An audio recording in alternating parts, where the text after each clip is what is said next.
The visitor. It was late one night when Sarah heard a soft knock on her door. It wasn't the usual knock.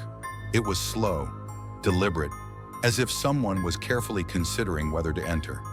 She glanced at the clock, 3:17 a.m. Curiosity and unease flooded her. She lived alone, and the neighborhood was quiet, too quiet. She crept to the door, her heart thumping. Through the peephole, she saw nothing, only darkness. Thinking it might be a prank, she hesitated before unlocking the door. When she opened it, no one was there.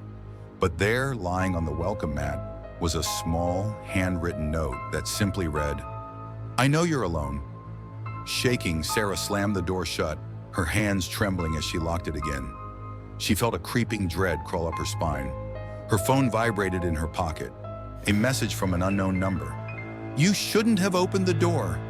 Her heart raced. She turned off her phone, but the buzzing wouldn't stop. It came from the kitchen. She checked. No one was there. But the feeling of being watched never left. Her thoughts raced. Who was playing this sick game with her?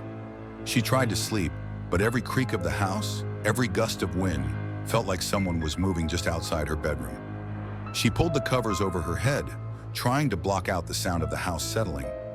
Then came the softest whisper, barely audible. "I'm inside." Frozen in terror, Sarah's eyes darted to the corner of the room.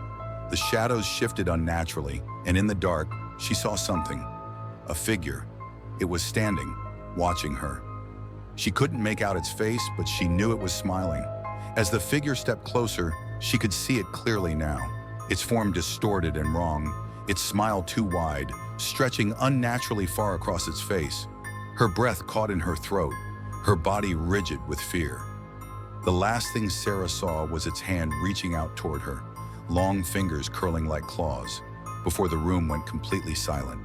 With a trembling hand, she reached for the light switch, but before she could flick it, the reflection stepped out of the mirror and reached for her.